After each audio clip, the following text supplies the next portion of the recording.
Where are the P&Z traffic and parking studies of Wilton, Route 7, and Wilton Center?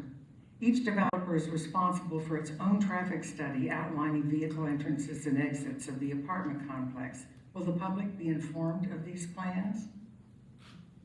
Thank you first to the library and the League of Women Voters and to everybody in the audience who came out tonight in support of our wonderful town, Wilton.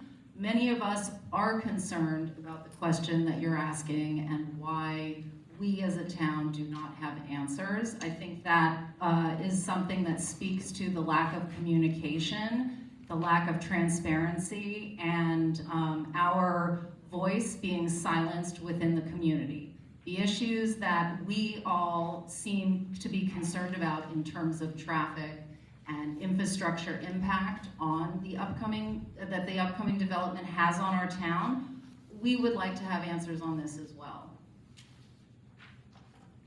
Nice. Thank you. Ms. Rainey? Yes, I agree with, can you hear me? I agree with. I think you need to get just a little closer to the microphone.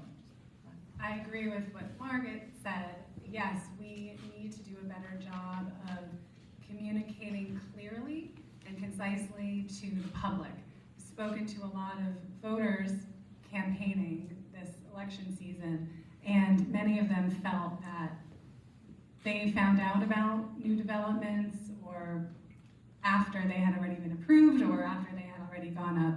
So planning and zoning does need to make sure that the public knows about things in advance and has the opportunity to comment in advance as well. That was definitely a sticking point with residents. I also think that, you know, having meetings in person might be able to allow for more people to attend and give comments. And also, P&Z can be more proactive at asking for comments from people. It's just not saying, oh, we're having a meeting on this day, but actually doing a better job of advertising it so people are aware. Mr. Chris?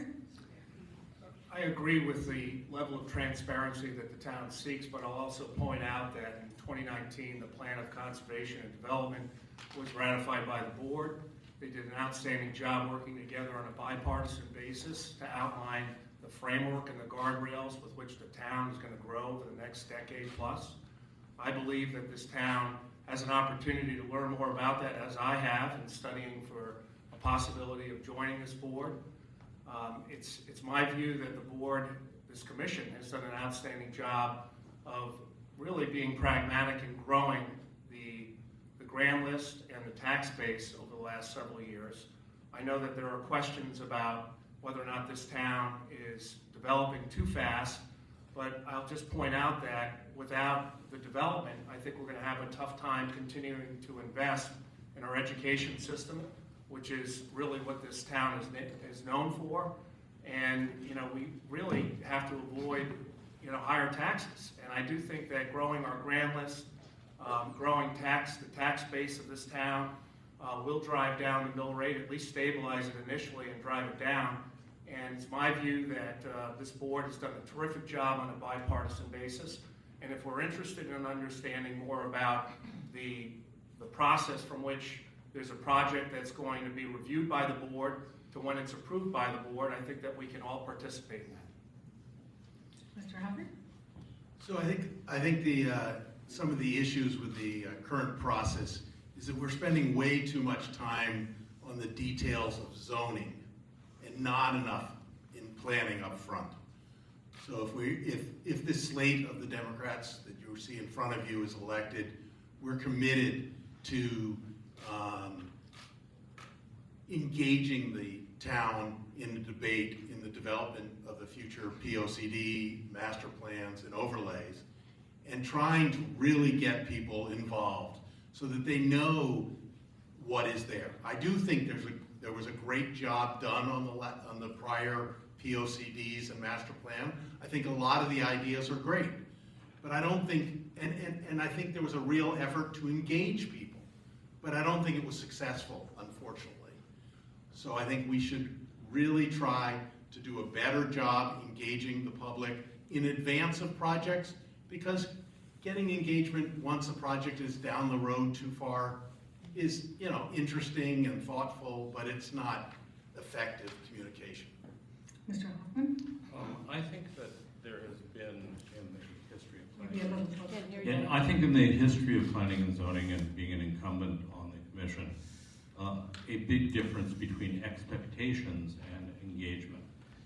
There is, if you talk to the current leadership of planning and zoning, there's an expectation that the public is as involved as we are, and that they have gone to every meeting and they were part of the POCD development process, which is a good document, but if you quizzed me before I became a member of planning and zoning about POCD, I would not have been as informed as I am today.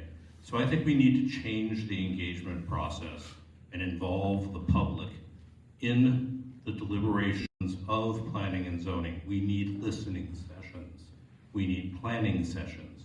We need ways for the public to be involved that still meet the test of the lawyers who don't want us discussing individual projects, but allow us to gain the opinion of the public so we know which way things should go. Second, as was mentioned before, Wilton is at an economic crossroads. Anyone who believes that their increase in their price of their house in the last year has somehow impacted their taxes, well, I'm afraid that's wrong.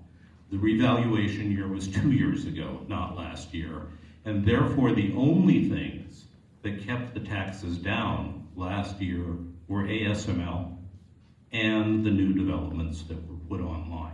There is no other increase to the grand list with the exception of a few new houses. So it's important to know how the town works and the economics works, which will lead me to my third point.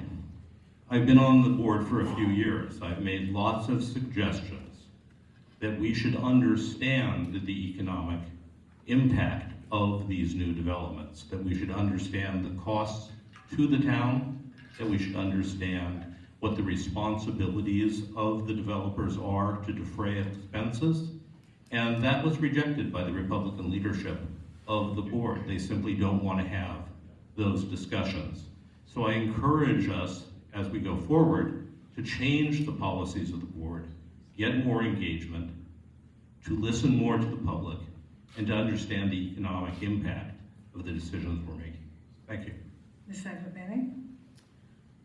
Thank you, Kay. Thank you to the Library and the League of Women Voters for hosting us this evening. Can you hear me a little better now? Thank you. So I just wanted to recap the question. Kay, you had asked about the P&Z traffic studies, where they were, and if the public would be informed of the plans associated with the results of these studies. I'm going to agree with a majority of what the prior candidates have said, especially with regard to how this speaks to the current P&Z's commission's silencing of our community. The P&Z Commission's goal should be to not only incorporate input into our rules and regulations and the next POCD that will be written, that Colin referenced, it should seek input from the public, not only incorporate it, but actively seek this input. The new system, OpenGov, will provide the new P&Z Commission the capabilities to share online updates with our town, as well as collect applications. So as a Democratic P&Z candidate, it's important for the public to know that our goal is to increase the accessibility of the P&Z Commission. As Jessica mentioned, in-person meetings is just one tactic. Early public sessions, collecting surveys, and again, utilizing technology to our benefit. So that, as an example, is our new OpenGov system. The Democratic candidates on P&Z believe that there is a transparency issue, and we are seeking to resolve it. So again, we will provide you with those traffic studies and that information early enough on in the phased, community-centric P&Z process that we promise. Thank you.